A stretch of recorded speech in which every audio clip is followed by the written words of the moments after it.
It's been approximately 75 days since the BP oil rig in the Gulf of Mexico exploded. The explosion led to what instantly became known as the greatest environmental disaster in the history of the country. Immediately after the explosion, people started pointing fingers, trying to find someone to blame. People on the so-called right pointed fingers at environmentalists and the federal government for what seemed to be an incompetent response, and people on the so-called left pointed fingers at big business, oil, capitalism, even George Bush. Meanwhile, nothing gets done. Beaches are still being ruined, sea life is dying, toxic chemicals are being sprayed by the thousands of gallons a day to disperse the oil, crops are dying as a result of the toxic chemicals, and people are getting sick. But there's so much more that we're not being told. The media has even been denied access to public beaches on many different occasions by BP, a foreign company, and by the United States Coast Guard with threat of arrest. The truth of what is really going on in the Gulf is being hidden from the public and from the whistleblower media, who is simply trying to find out what is going on. And all this is being carried out by the federal government and BP. They know that the average American citizen gets news from only a few sources, so they play on that. They know that the average American citizen will learn a few things here and there about the Gulf disaster, but will not venture out into dozens of different sources to put the pieces together to find out what is really going on. That is the purpose of this film. This film will expose the agenda of the federal government and of BP. It will present what went on months prior to the explosion, and will expose the buddy-buddy relationship between the energy giant, investment firms, and the federal government. It will expose hidden agendas that the entities share, proving without a shadow of a doubt that the explosion was preventable, that people had foreknowledge, and that this disaster may have even been contrived to push through political agendas. This film will also document the absolute media blackout surrounding the Gulf, which will lead to the final answer to the question of what BP and the government is hiding, and the disgusting answer will be enough to make every American citizen who until now is apathetic get involved in their government.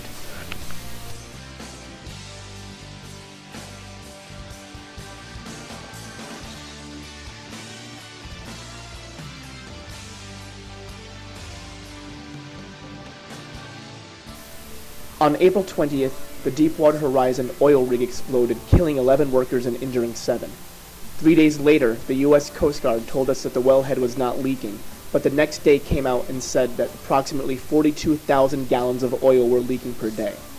4 days later, the estimate was boosted up to 210,000 gallons a day. 3 days later, the estimate was a little over 1 million gallons a day, and 3 days after that, on May 4th, BP admitted that well over 2.5 million gallons were leaking a day. It seemed like a giant accident, something that took everyone, including the government and BP themselves, by surprise. But as it will be shown, that is nothing more than a lie. To truly understand this, we must go back several years. BP has an awful safety record, to say the least.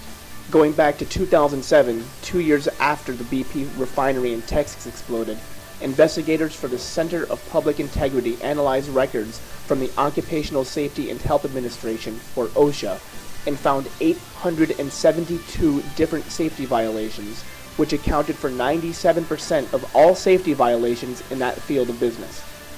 What's worse is that these occurred at only 2 of their refineries. The breakdowns of these violations is enough to make anyone's head spin. 760 egregious and willful, 69 willful, and 30 serious safety violations. This map from the Center of Public Integrity shows the amount of different BP safety violations in 2007. It should come as no surprise that this company's oil rig in the Gulf exploded, given their reprehensible safety record and the fact that one of their refineries in Texas exploded just 5 years ago due to safety violations. Then, in February of 2010, as reported by Bloomberg, BP had started to seal cracks in their well. The report states that it took 10 days to fill the first cracks, but as the report showed, it took repeated attempts to seal these cracks.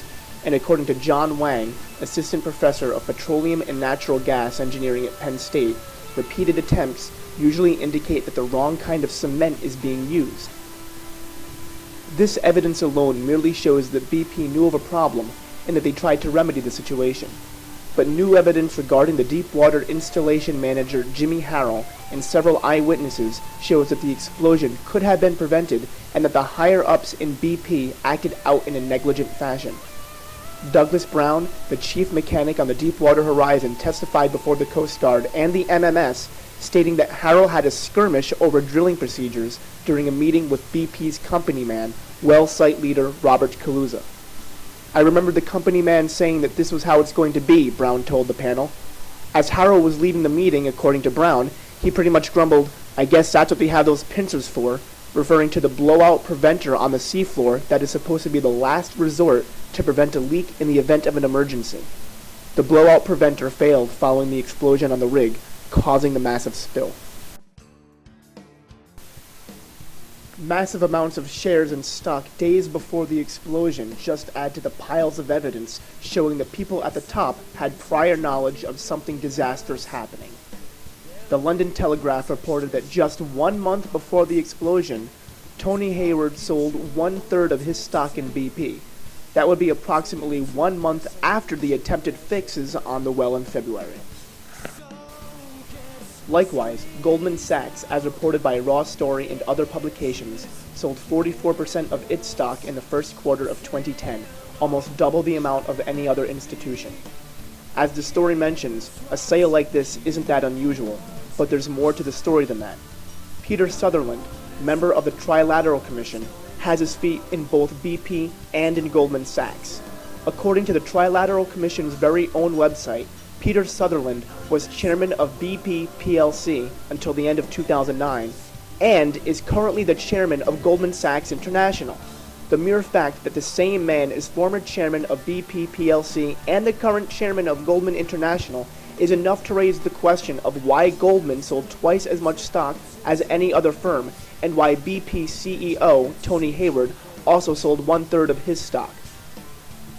What's more is that Halliburton surprised many when just 11 days prior to the explosion, they purchased the small business Boots & Coots. As Reuters pointed out, the business is a pressure control service for oil and gas wells. All of this evidence leads to the conclusion that the oil rig in the Gulf did not come as a surprise to the inner circle of the corporate and investment elite. But like most catastrophes, there is more to the story. The federal government has done very little to rectify the situation at hand. 16 days after the explosion, the State Department spokesman, P.J. Crowley, had stonewalled the media by refusing to answer questions about what foreign countries offered to help with the cleanup of the oil spill, stating, "As a matter of policy, we're not going to identify those offers of assistance until we are able to see what we need, assess the ongoing situation," completely disregarding the fact that the Bush administration gave out that information during Hurricane Katrina. The department finally came out and said that 13 countries had offered help, including Canada, France, Croatia, Germany, Ireland, Mexico, the Netherlands, Norway, Romania, the Republic of Korea, Spain, Sweden, the United Kingdom, and the United Nations.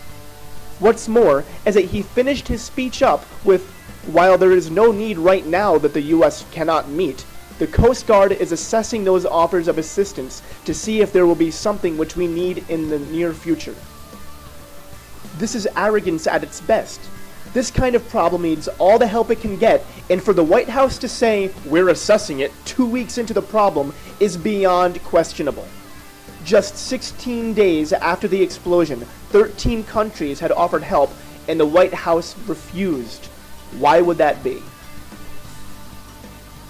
As reported by many different publications, the White House would have to waive rules enacted by the Jones Act, a strongly union-backed rule, even though previous presidents have waived the act in times of emergency. The 1920s law states that all ships working in the U.S. must be American-built and American-crewed. Therefore, the U.S. Coast Guard can't accept the help even if they wanted to. The U.S. Coast Guard is only allowed to take and use equipment from foreign countries. The actual vessels themselves, manned by foreign workers, is still against the law within 3 miles of the coast due to the Jones Act, and a situation like we are currently facing needs all of the help that is offered. The Associated Press even reported that as late as June 25th, the Taiwanese government sent over what is called the world's largest skimming vessel, designed to suck up 500,000 barrels of oily water a day. But still, because of the Jones Act, it has not been used in the Gulf region.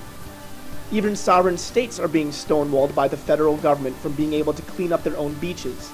This video clip shows reporters interviewing two different governors, explaining their frustration after being told by the United States Coast Guard to shut down their cleanup activities.